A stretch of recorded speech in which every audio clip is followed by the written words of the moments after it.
Okay, Charlotte's Web, Chapter 8, A Talk at Home. One Sunday morning, Mr. and Mrs. Arabella and Fern were sitting at breakfast in the kitchen. Avery had finished and was upstairs looking for his slingshot. "Did you know that Uncle Homer's goslings have hatched?" asked Fern. How many?" asked Mr. Arabella. 7, replied Fern.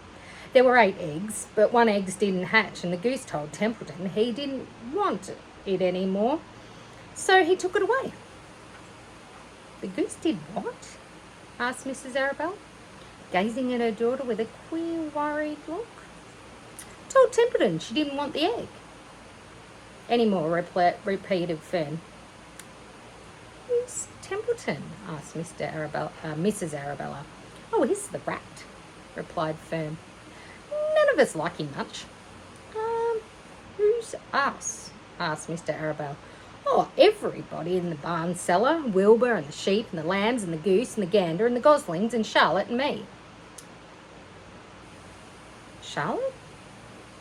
asked Mrs. Arabella. "Who's Charlotte?" "Oh, she's Wilbur's best friend. She's terribly clever."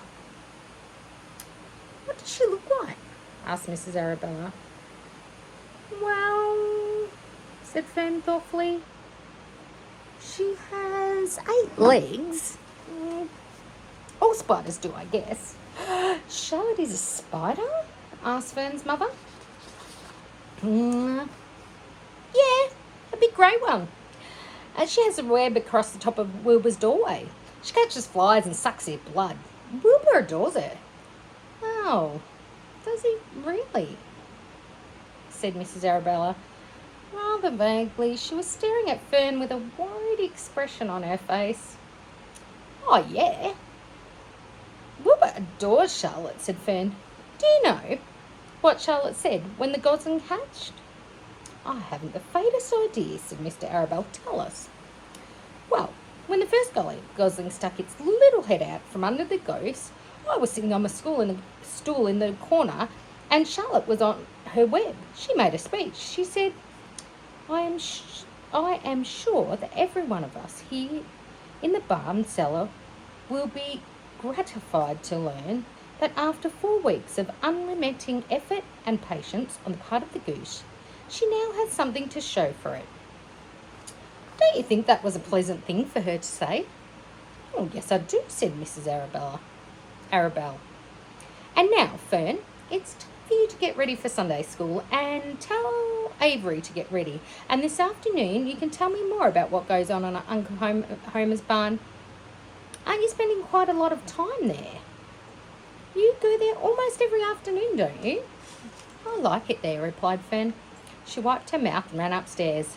After she had left the room, Mrs. Arabella spoke in a low voice to her husband. "I worry about Fern," she said. "Did you hear the way she rambled on about the animals pretending that they talked?" Mr. Arabella chuckled. "Maybe they do talk," he said. "I sometimes wonder. At any rate, don't worry about Fern. She's just got a lively imagination. Kids think they hear all sorts of things." "Just the same, I do worry about her," replied Mrs. Arabella. "I think I shall ask Dr. Dorian about it next time I see him. He loves Fern almost as much as we do, and I want him to know how queerly she is acting about that pig and everything. I don't think it's normal. You know perfectly well animals don't talk." Mr. Arabella grinned. "Maybe our ears aren't as sharp as Fern's," he said. Tommy the cat wanted to come up and just have a listen halfway through that. Tommy, come and say hello. Here he is. He thinks he's a bit of a parrot. Well, that was chapter 8. So we are up to chapter 9, which is called Wilbur's Boast.